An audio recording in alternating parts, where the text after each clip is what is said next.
I love Mark's guitar playing style too. I don't know what's so pleasing about it, but I absolutely love it. Hey there, Navy Doc 5184 here, and welcome to another music reaction. We are back to Dire Straits, and we are checking out So Far Away live from their Wembley concert in 1985. And I am so glad to finally be getting back to these guys.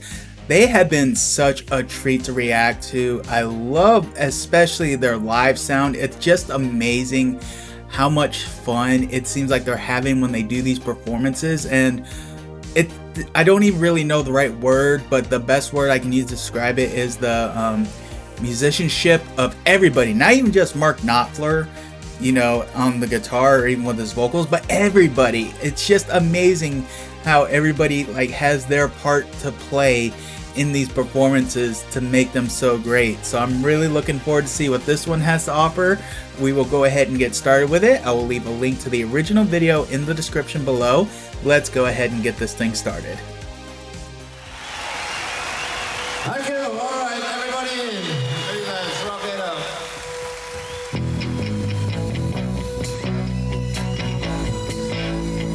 up. Already liking how this is starting off. Sounds like it's gonna be a fun number.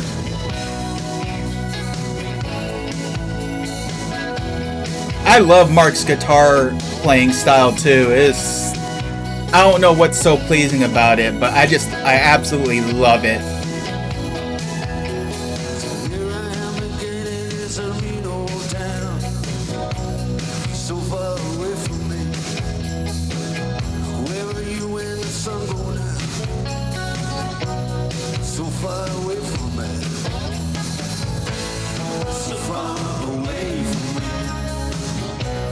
So far, I just can't see. So far away from me. Now you're so far away.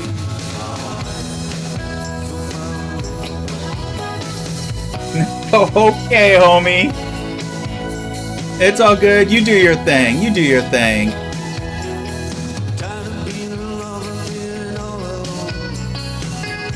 Okay, I have to say this off the bat because I don't want to talk too much over them because this is gonna maybe be a long point, but I think the other thing that I forgot to mention I really love about is the songs themselves.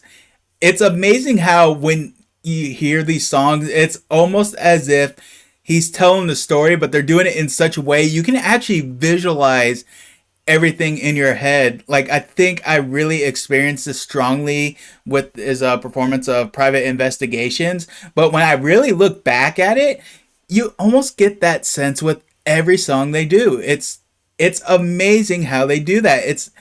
It's one thing to get a song that sounds really good and is really enjoyable to listen to. It's another thing to do that while also having a story mixed into that. That is just something. It's one of those things where the more and more I listen to this group and really start to see this, that I'm starting to understand why so many people, you know, love this group, especially Mark. You know, I didn't realize everything that was in Mark's repertoire, and the more I'm doing these reactions, the more I'm really starting to understand it. But it's just so amazing how they're able to tell such amazing stories with these songs. So far away from me, trying to make it out on the telephone. When you're so far away from me, so far away from me, so far I just can't see. It's also nice seeing everybody else have so much fun with it too. Another thing that just adds to how great these are.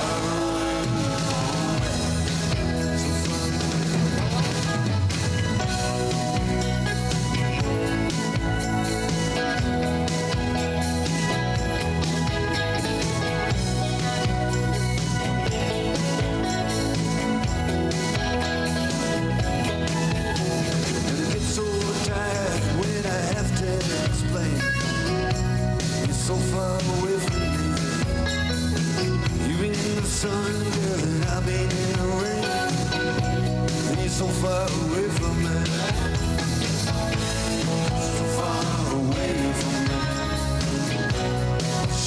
I just can't see.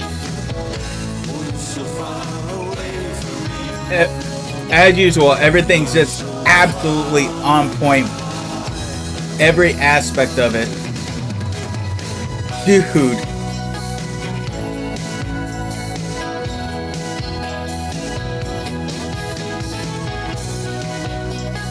Again, they add so much just by just having a good time. I think people underestimate how infectious that can be. And his solo, I love the way he does his solos. It's amazing guitar playing, but at the same time, there's like a simplicity to it. Not saying it's simple, but you get what I'm saying.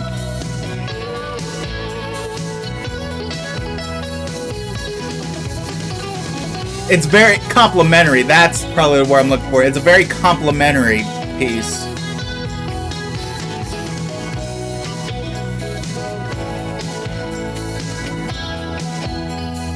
So far away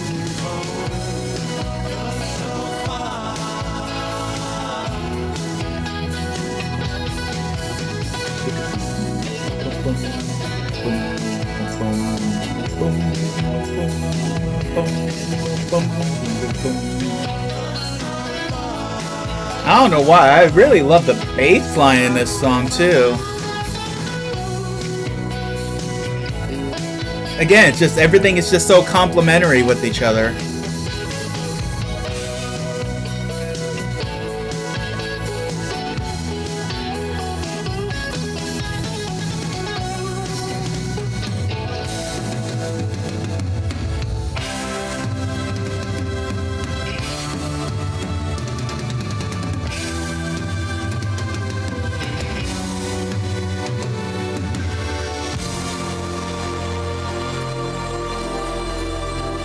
Nice. Sounds like they're about to fade into another song right there though, but that was awesome. Alright, that was So Far Away by Dire Straits live at Wembley in 1985, and that was another amazing Dire Straits number. Definitely one of their shorter ones for sure, but you know, they still packed so much, you know, in that like 5 minutes. They still packed a whole lot in that time. And as I was saying, you know, throughout, you know, just all the pieces that really work together to make this so great. You know, it's not just simply the fact that the music is great, but I think it's just all the other little things that maybe people really don't really look at. Like when I look at live performances, I actually do kind of pay attention to see how you know, the folks on stage, I guess you could say their demeanor, you know, kind of see, you know, it's like, are they feeling it? Because I would imagine that at a live performance, whatever, you know, emotion or feeling, you know, the artist is giving, you know, I was saying how infectious it was, you know, seeing how much fun they're having, you know, how infectious it is. But I feel it could be the same as the opposite. Like if you see them up there and they just really look like it's just like one of those things, it's just another day in the office, you know, I'm doing this because I have to, I'm not really enjoying myself. Like you can kind of really tell when they really aren't feeling it, and that can really take away from the experience. It's like no matter how great the music is that's being performed, if they aren't feeling it, I don't see how really anybody else can really feel it. So seeing them up there just really just having at it and having a good time and just letting loose, I feel like in a way it's giving freedom to the folks that are watching, you know, whether it's at the concert itself or someone like me who's watching on YouTube, but seeing them, you know, just let loose and having fun, it's like it kind of gives us permission. It's like, hey, you can go ahead and, you know, let loose and have fun too, you know. And that's why I kind of find these songs, like these type of songs, the hardest to react to. And I say that because, you know, I try to, I guess you could say, try to give some sort of intelligent analysis at the end, but when it's just something where I just get done and I'm just having so much fun, or even in some cases where it's not fun, but you're just really so invested in it. Like, I think Brothers in Arms is a great example of this too, where, you know, just so invested into the song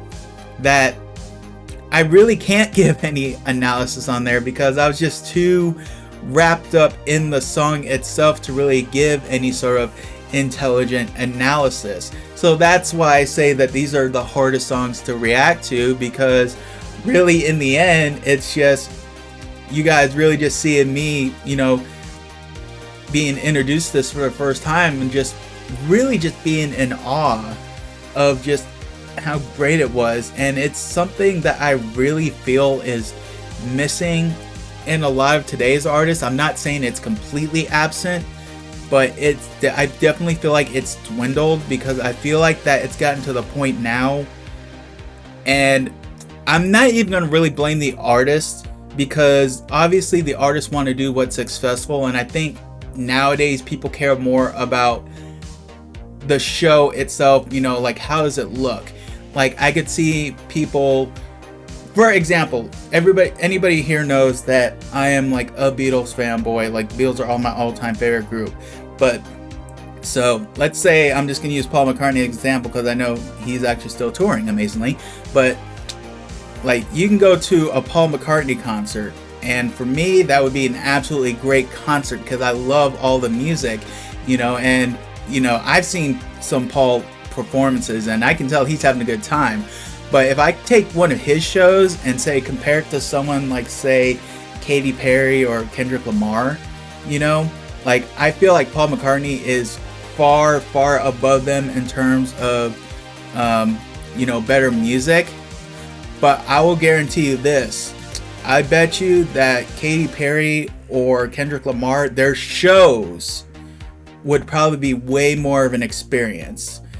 Like, the music may not be as good, but the shows themselves, I would imagine, are absolutely amazing. Like, I could think of even, like, I can use Katy Perry and Paul McCartney as an example when I think about their Super Bowl halftime shows. I absolutely loved Paul McCartney's halftime show. I loved the songs he did, but I loved the Beatles, so I loved all their songs, you know, and, you know, I'm okay with a nice plain performance like that. But if you're going to ask me which was the better show, it's Katy Perry, because Katy Perry did put on a better show. I don't think the songs are better. I don't think the music is better. But in terms of the presentation, Katy wins. And I think that's what people want more nowadays. So I think something like this, you know, may not be as successful today with newer fans, you know, and that's just how it works. You know, everything evolves.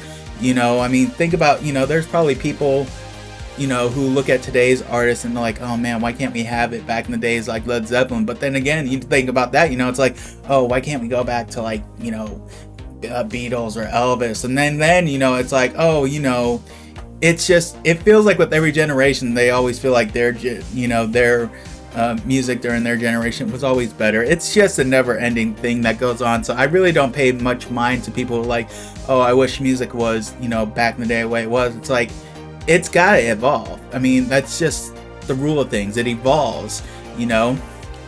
Somebody comes out with something new, it is a hit, and people run with it. That's just how it works. But I don't think that really does away with how great things were back in the day. You know, like an Elvis concert may not, you know, be, you know, a fun thing to watch, but at the same time, it can still be enjoyable to watch because the music and everything. Whereas with this, there's just so much that's involved. It's not a real flashy show, but again, as I said earlier, I think what adds to it is these songs like tell stories. And I'm really starting to understand why Mark Knopfler is so loved amongst so many people. I mean, the vocals, the guitar skills, the songwriting skills, it's just amazing the stories he writes. And it's amazing the tangent I just went on. I don't even know how that happened.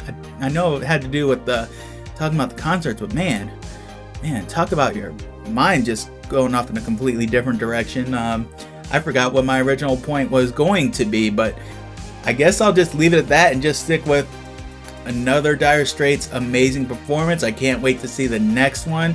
I know you guys have given me quite a lot of suggestions. I know a lot of people have really been suggesting that I check out a lot of their stuff from Alchemy. So what I'm going to try to do is see if I can actually find a playlist of Alchemy performances and try to get those.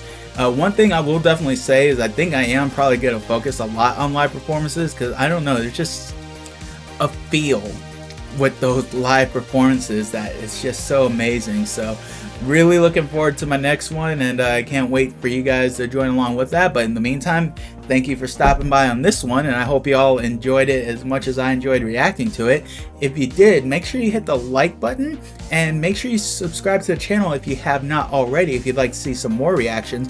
And don't forget to hit the notification bell if you are subscribed, that way you can be aware of any time a new reaction gets uploaded. And if you'd like to give some extra support to the channel, feel free to hit the join button and check out my membership tiers. You get special perks depending on which tier you choose, but at the very basic, you'll be able to get these reactions ad free. That's just one of the perks that are included with this, so feel free to look them over if you'd like to give some extra support. But bottom line is, thank you all for stopping by. I appreciate you being here either which way. Don't forget to check out my other Dire Straits reactions, and I will catch you all down the road.